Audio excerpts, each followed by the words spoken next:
Good morning. I'm George Latimer, Westchester County Executive. It's Friday, October 8th, and we're here in the Westchester County Office Building to sign into law an expansion of our Human Rights Commission law.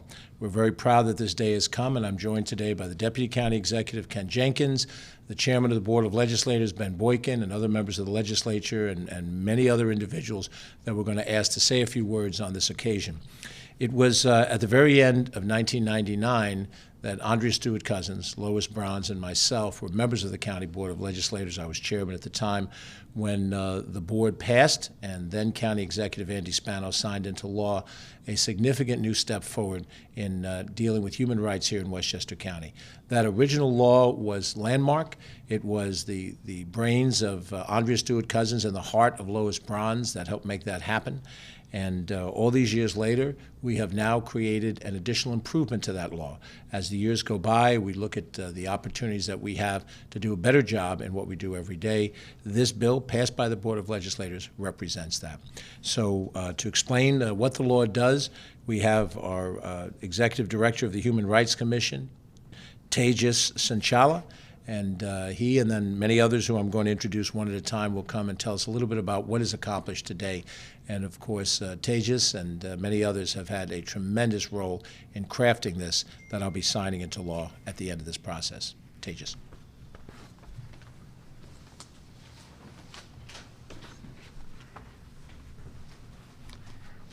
Good morning. My name is Tejash Sanchala, and my pronouns are he, him, his. The Human Rights Commission strives for a just and equitable society where no one experiences fear, discrimination, or hate because of how they look, what they believe, where they were born, or who they love. I want to thank County Executive Latimer today for his leadership and for being such a strong champion of the Human Rights Commission from its formation in 2000 to today's bill signing. I also want to thank the Human Rights Commission Board, led by Reverend Doris K. Dalton and Reverend Dr. Stephen Pogue, for their tireless work. This new law is a timely and proactive approach to combating hate and discrimination. With this expansion of the Commission's jurisdiction, the county's human rights law is a leader in affording anti-discriminatory protections to residents and visitors in Westchester County. This provision goes beyond the protections in the New York State human rights law and provides another avenue of justice for victims of hate and discrimination. We all know that hate tears at the fabric of our society. It seeks to instill fear in our communities and negate someone's identity. Hate incidents are not an attack on one person, they're an attack on our community. If you experience discrimination or hate in Westchester County, I encourage you to contact the Human Rights Commission. You can anonymously report incidents on the Commission's webpage. Thank you. Tejash serves as our executive director, but the chair of the board of the Human Rights Commission is our next speaker. Reverend Doris Dalton has graciously taken on this responsibility from 4 years ago when Ken Jenkins and I first came into these positions. We wanted to renovate and to really re-energize this board, to get a dynamic group of people, many of whom are standing here today, but we also know we needed a leader for that board who would work with our professional staff, and we have been very fortunate to have the talent of Reverend Doris Dalton. Thank you, County Executive. Friends, the board members of the Human Rights Commission and I are thrilled with the progress we have made over these past 4 years, and yet we are not done. We have a vision for what Westchester County can become and is becoming, and we are determined to see that happen. So the board's vice chair, the Reverend Dr. Stephen Pogue, and I know that our effectiveness as a commission is due to one thing. As the county executive said earlier, it's leadership. So please join me in celebrating the leaders of the Human Rights Commission, particularly the board's legislation committee. And those persons on the committee are Mr. Gary Tracton of New Rochelle, who is the chair, Ms. Jennifer Bernhard of White Plains, Mr. David Imamura of Irvington, and the Honorable Selwyn Walters of White Plains. We also give our thanks to Jason Whitehead, our liaison from the county law office, who provided invaluable assistance to the legislation committee. And last but certainly not least, we give our thanks and congratulations to the commission's staff, especially our Director of Operations, Joshua Levin, Deputy Director Valerie Daniele, and our Executive Director, Tejash Sanchala, for your incredible leadership.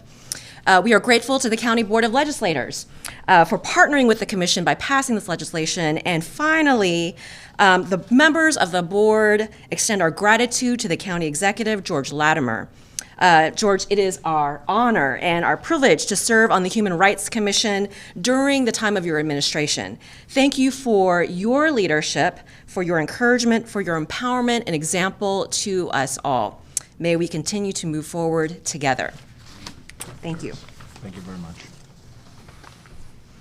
We're very fortunate to have with us here members of the Westchester County Board of Legislators.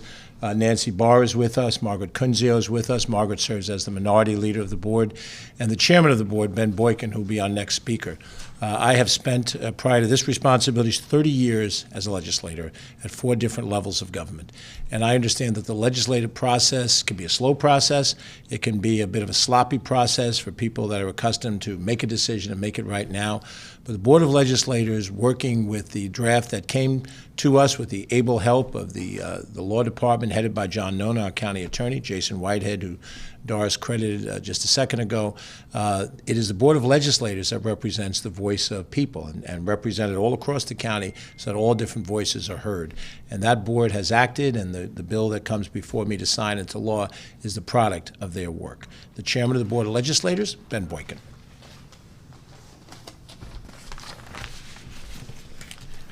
Good morning, and thank you, County Executive Latimer.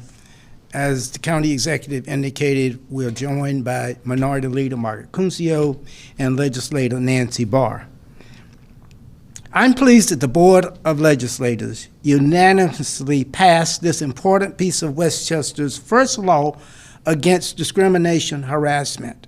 Again, first law, which shows that we are continuing to be leaders in New York State.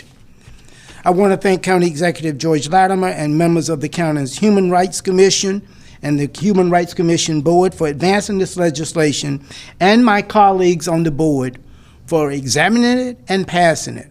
And we want to thank the county's law department for their work with us at the county board to make this happen. Human rights are the core of the American way of life. All people are born with the right of life, liberty, and the pursuit of happiness. So no matter the race, religion, ethnicity, gender, or sexual orientation, these are human rights that no one can or should take away. But the question for us in government is, what are we willing to do to protect these rights? In recent years, sadly, we've seen an uptick in acts of harassment of others on the basis of who they are, how they worship, who they love. This law says enough is enough. If you threaten, intimidate, vandalize property, or otherwise harass another human being because of who they are, we will not tolerate it. Of course, this law sends a message that hate and harassment are not welcome in Westchester County. But this law does more than that. It gives the Human Rights Commission the power to require remediation and, if necessary, access to meaningful, substantial financial damages. With this law, we lead not only by the power of our words, but by the strength of our institutions. It is a proud and important day for everyone in this county, and I'm gratified that the Board of Legislators stepped up to the plate to pass this measure, and excited to see that the county executive will sign it later. And I want to thank everyone that was involved in this process. So thanks to all for making this day possible. Thank you. Thank you, Ben. Thank you, Mr. Chairman, and members of the Board of Legislators, those who are with us here and those who may be watching or otherwise engaged. The work of the full board presented this bill for my attention today. We're now going to hear from a group of individuals who serve on some of our various boards and commissions or are otherwise active in ethnic organizations within this county. We have taken great pride in the diversity of Westchester, the mosaic, as we often refer to it, of Westchester, different pieces that fit together to make a greater whole. Just 2 days ago, we were together at Kensico Dam to raise the Italian-American, or the Italian flag, to honor the Italian-American experience here in Westchester County, a heritage that I share with some of my other colleagues. But we see every single heritage as having validity, and we create a law like that, well, we have a law and we expand the law like this in order to respect that heritage, so that whatever a person's heritage is, whatever their ethnic background may be, that they can operate without intimidation, without threats, not only without, as the original law did, the ability to be discriminated against in a transaction, a housing transaction, employment transaction, but also that they can be free from intimidating actions directed toward them because of some demographic category that they might fall into. So each of the next rounds of individuals are involved in their various organizations. We're very happy to have them here, and we want each of them to say a few words. I'll first turn to Tamika Rose, who's a member of our African American Advisory Board. Good morning. My name is Tamika Rose, and I serve on the African American Advisory Board proudly. It's our chair, Barbara L. Edwards, who is our leader. On behalf of all of us, I want to say congratulations to Executive George Latimer. Words can't even express how I feel at this monumental day. He is he's soaring and letting Westchester County know that harassment, discrimination has no place here. So kudos to him for being our leader. And hopefully, other counties will follow suit.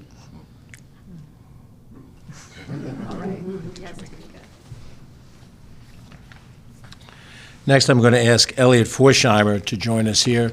He is, I hope I have the right title, Executive Director of the Westchester Jewish Council. Elliot.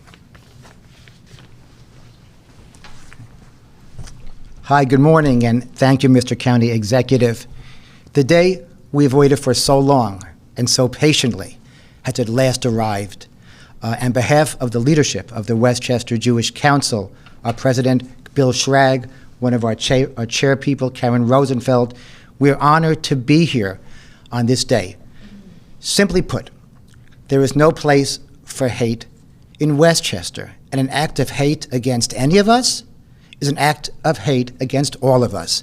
So the council, the Jewish Council, stands ready to stand high and strong with leaders in the faith-based and ethnic communities in fighting out hate until it's eradicated in our great, great county. Thank you all, one and all.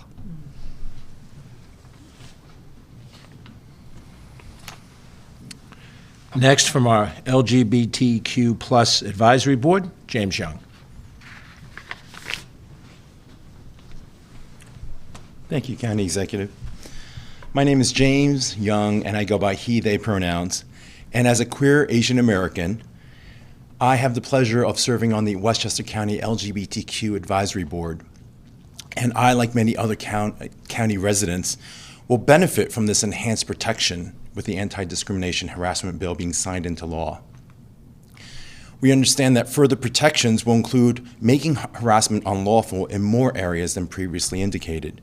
This means that no matter how we identify, how we express our genders, we can take the bus, sit at our local parks, hold our partners' hands on all the main streets, style our hair, not worry about the clothes that we wear, not live in fear, and enjoy our own space, and more importantly, enjoy our own homes without fear of harassment. This allows us to be more free and live with more authenticity. It is exciting that this bill was first introduced in June, which is also known as Pride Month. You know, it's that time of year when we look at LGBTQ identities and we celebrate, appreciate, and respect those identities. And it's being signed into law today, October 8th, which is in several different things that are happening this month, including LGBTQ History Month. And it's just a few shy days away from National Coming Out Day, which is October 11th. On behalf of the Westchester County LGBTQ Advisory Board, I want to thank the County Executive, George Latimer. I want to thank the Board of Legislators and the Human Rights Commission for taking a stance to end discrimination in Westchester County, making it safer for all of us to be fully ourselves in the county. Thank you.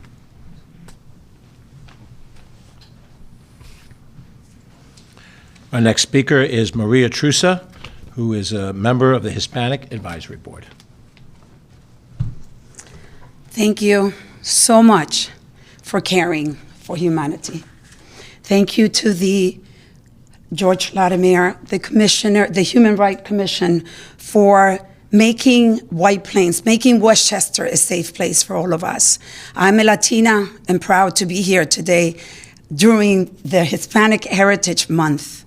I believe in life that if you imagine, if you speak it, you create it. And I imagine a place where we are treated with love, kindness, and respect.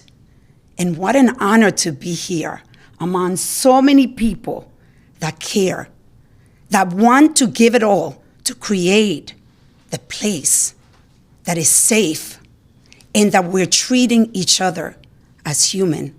It doesn't matter who you love. It matters how you love. And there is love in this room. What an honor. Thank you. Thank you, Maria.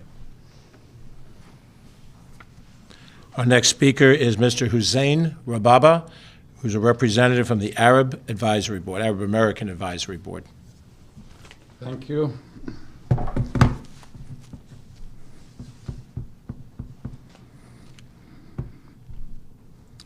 Good morning, everyone. My name is Hussein Rababa. I'm a member of the Arab Advisory Committee to the County Executive. I'm also a Muslim personnel who live in Yonkers. In order for all of us to live in peace and feel the love of brotherhood and sisterhood, the only race we should see and recognize is the human race. I applaud the County Executive, the Human Rights Commissioner, all people who's involved for this needed legislation. Thank you all so much. And finally, I'd like to ask David Imamura, who is co-chair of the Asian American Advisory Board, to join us. Thank you, George. Again, my name is David Imamura. I'm a co-chair of the Asian American Advisory Board, and I want to thank again the county legislature and the 9th floor for putting this together. My grandfather was a soldier in the U.S. 442nd Regiment, the all-Japanese American regiment that fought in World War II.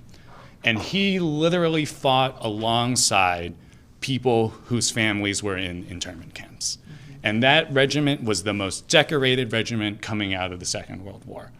And it pained me this year in particular to know that if he or my grandmother were walking down the street, I would be afraid for their safety. I would be afraid that someone would come up to them and yell at them. I would be afraid that they would be harassed. And what really pained me was that in this wonderful country of ours, we did not have a legal remedy to protect people who were in those situations. And now today, because of George Latimer, because of the county legislature, Westchester has a remedy for people in those situations. So again, thank you so much, and congratulations to everyone. Thank you, David. We have heard from many individuals who represent part of that mosaic of Westchester County, and I will now sign the bill into law, and then I will have some closing comments on behalf of all of us prior to taking any questions from the press. So just give us a second and we'll get our act together for the signing. Good hand.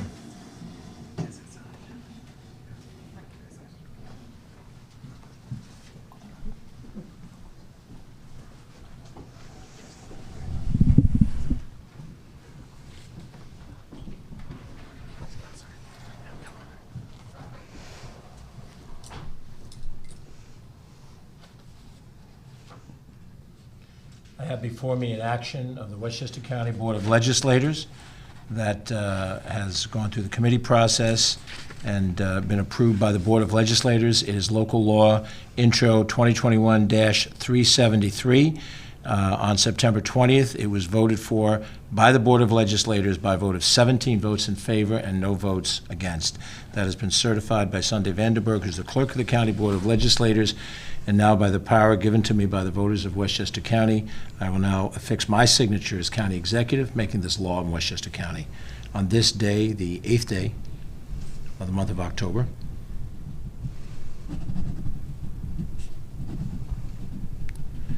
and Chairman Boykin, on behalf of the executive branch that recognizes the legislative work of the legislative branch, please take this pen. Thank you very much for your work.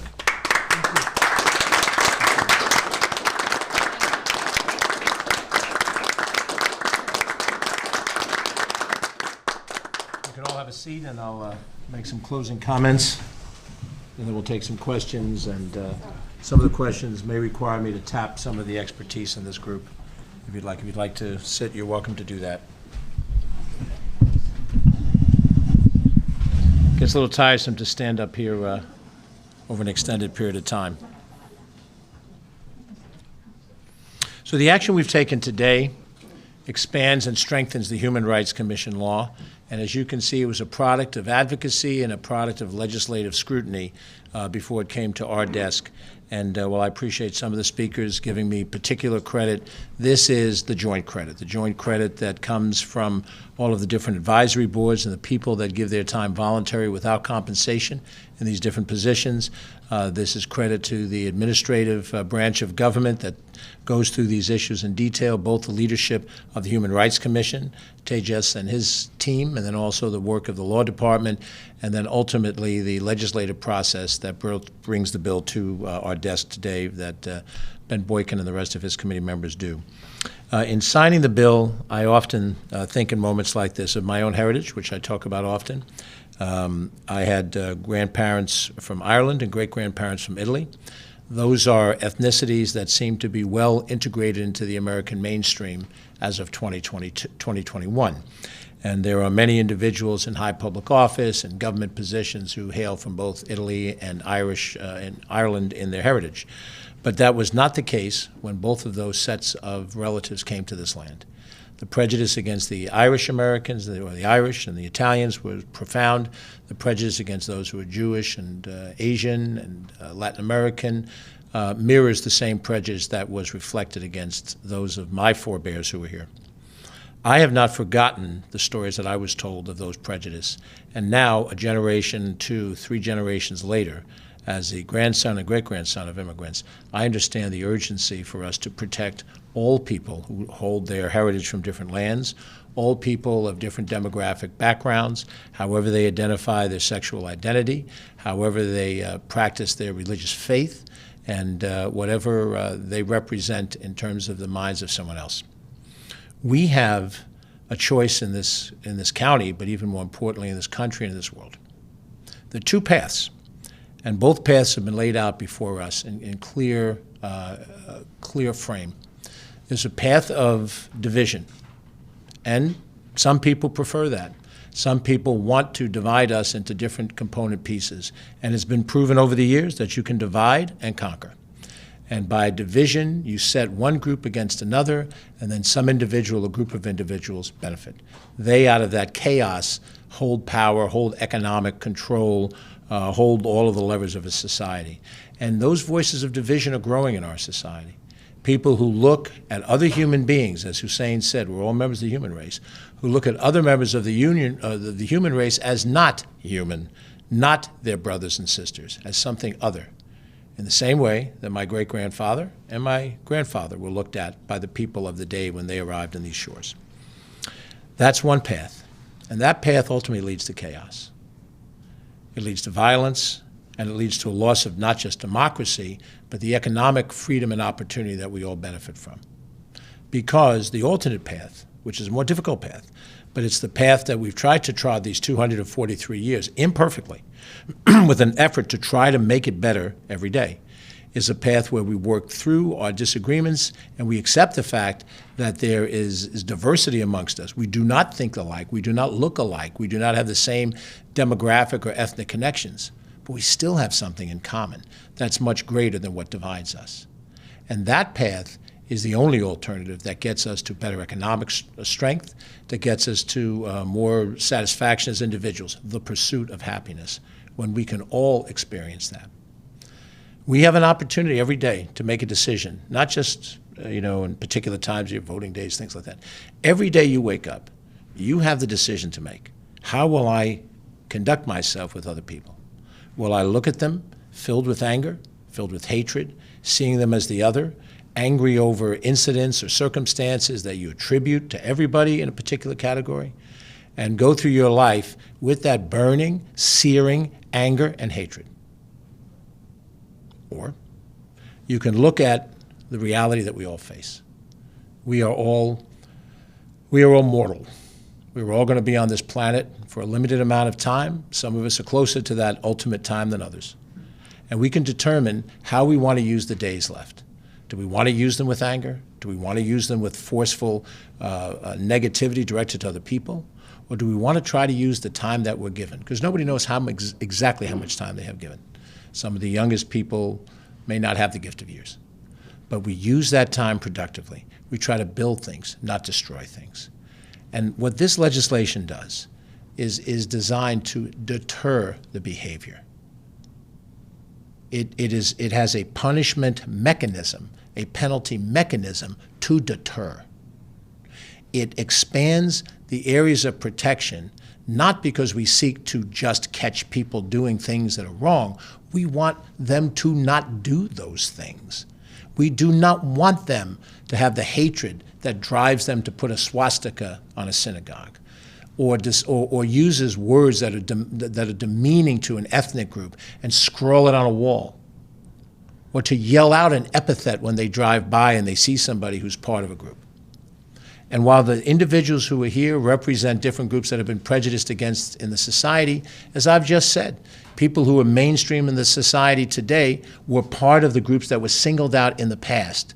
And there will be new groups in the future that could be singled out for this type of behavior. Reverend Dr. Martin Luther King laid out in his great I Have a Dream speech that he hopes that we ultimately all judge people by the content of their character. That has to be the standard as humans. That has to be the standard. That it is your behavior and the content of your character that determines how you're dealt with. And that there is not a prejudicial presumption that is negative attached to you because of any of these other demographic things. Westchester County is a very small part of the state, which is a small part of the nation, which is a small part of the world. When some of the astronauts go into space, including some of these billionaires who've been going into space lately, and they look back down on the Earth, and they see the Earth and the globe from, X number of miles in the sky, they can't see the dotted lines. You can see the water, and you can see the land. If you know the way the world maps looks, you can see that Asia is a large landmass that leads into Europe, and where Africa and the Americas sit. But you can't see the differences of people from that distance. We're all on this planet together. We're here for a limited period of time. And in this county, during this period of time, we want to argue for unity, for respect, and for cooperation. That is the best plan for economic development. That is the best plan for social and civility and stability in a society. The other alternative of division leads us down a blind alley. And I ask you, my fellow Westchester residents, don't follow that Pied Piper. Don't listen to that Pied Piper when they play a tune that talks about the other. Understand what we all know to be true. We are brothers and sisters. We have a common destiny as a people. And that destiny will lead us to a better life for ourselves, our children, and our grandchildren if we can accept and understand that we are all one. With that, I'll take any questions from the press that may be here. We have some representatives of the press in the room. They will have priority of any questions, and then any that are remote. Yes, Martin Wilbur. You mentioned of how there is a mechanism of consequences. If you can go into a little bit more detail, how that might work from the time that perhaps an incident is reported until it's adjudicated. Well, I'm going to ask Tejash to come up here and join me because the Human Rights Commission is the repository of the complaints that do come in, and he'll be able to explain it in some greater detail. But I would say the one thing before I ask Tejash to speak is the most important thing at the outset is that people understand that when they experience one of these prejudicial acts, they have to report it. They have to come forward, not always easy to do that, and make sure it registers.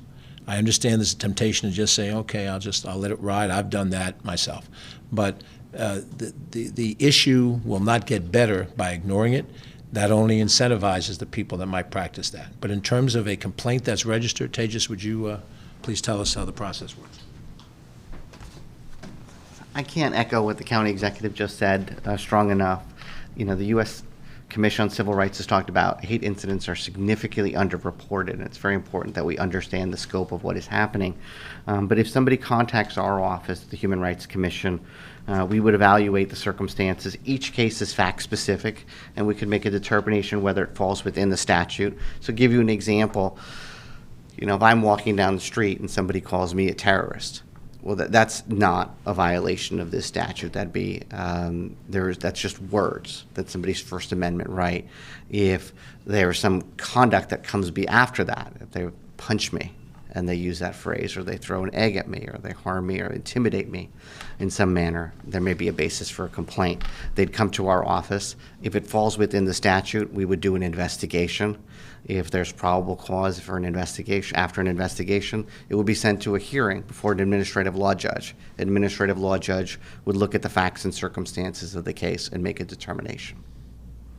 Can you speak more specifically about some of the acts that now fall within the statute? That would be, you know, whether it's transportation or at home. Can you speak specific, because people want to know what this addition is? Sure.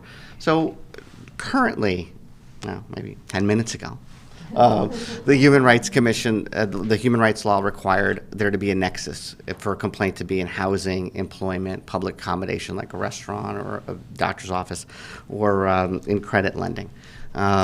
Now, if there's discriminatory harassment that occurs on the bus, on the street, or between neighbors in a cul-de-sac, that may be a basis for a complaint that comes to the Human Rights Commission that could not have otherwise come to the Commission before this law was enacted. Thank you. Does that include the schools, high schools, and colleges? So that's something we're going to have an information sheet coming out, you know, when the law becomes effective in 60 days, and so we'll have some more information on that. So it wasn't effective just on the No, the statute says that the law becomes effective 60 days after it is signed by the county executive. And usually those delays are to allow for implementation. That happens in almost all state laws as well. They set a certain number of days. Any other questions? Yes, Bill, go ahead. Not from the press. I have a question. And again, I echo all the other comments, thanking the county executive, the Board of Legislators, and all of the people who spoke from the various organizations. I was very inspired by what everybody said today. So my question is, now that this has been signed and it becomes effective 60 days from now, what sort of plan is there to publicize this, to get the word out? Because as you said, George, this is a small county in a small state of a small country in a big world. But I think we're really setting a model here that that others can emulate and that our own population needs to know about. This is a joint answer. We are now in the final stages of preparing the 2022 budget for scrutiny by the Board of Legislators and by the public. The budget that comes out will have sufficient resources for a public information campaign. It won't be targeted in the budget for this purpose, but there's certain resources that have to go to the Human Rights Commission. So we know now that we've got a major story to tell. Our communications department does a terrific job here of getting the word out as well. So part of this implementation period, these 60 days, is to determine exactly how we'll do that.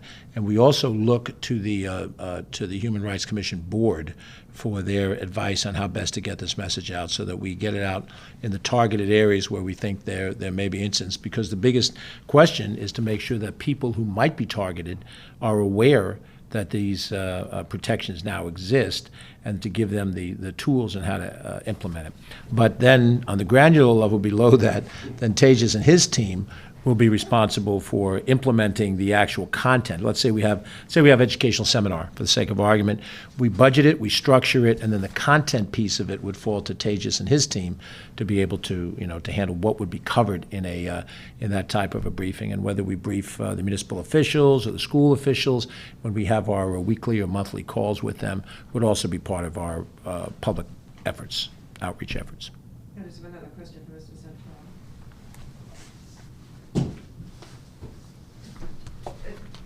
You said the provisions in this new law go beyond what's in the current New York State law, is that correct? Under the New York State Human Rights Law, correct. The New York State Human Rights Law also provides protections in employment, housing, places of public accommodation, credit lending. It does not provide protections under the discriminatory harassment provision as drafted. So this new provision that Westchester County has goes beyond that? Goes beyond what New York State Human Rights Law is, correct. And may I just add, back in 1999, when the original law was passed, at that point in time, we also went beyond what was New York State law at the time, because it did not include those, as was described at that point in time, on the basis of sexual identity. We've come to define that now through the LGBTQ plus community. But at that time, the Westchester law exceeded what the state had available to them in the human rights area. So this is not the first time that we have put a marker down as Westchester County, mindful of what's happening in the state, but also mindful of us wanting to go beyond that, and as I think New York City has gone beyond it as well.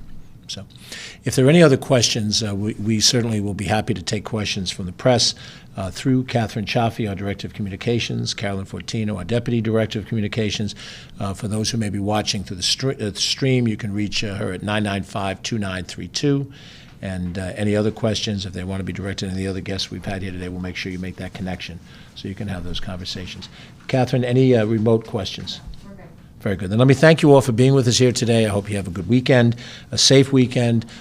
We will be reporting in general again on Monday at 2 o'clock to review the COVID status and some other issues at the time, Ken Jenkins and myself. But we wish you a very good weekend. Or let me take that back. I'm sorry, I made a mistake. Monday is a federal holiday. We'll be reporting on Tuesday at 2 o'clock. So Monday is a federal holiday. Enjoy the longer weekend if you have it. Not all of us have a longer weekend ahead. And we'll see you on Tuesday at 2 o'clock for a governmental update. Thank you all for being with us today. Have a good day.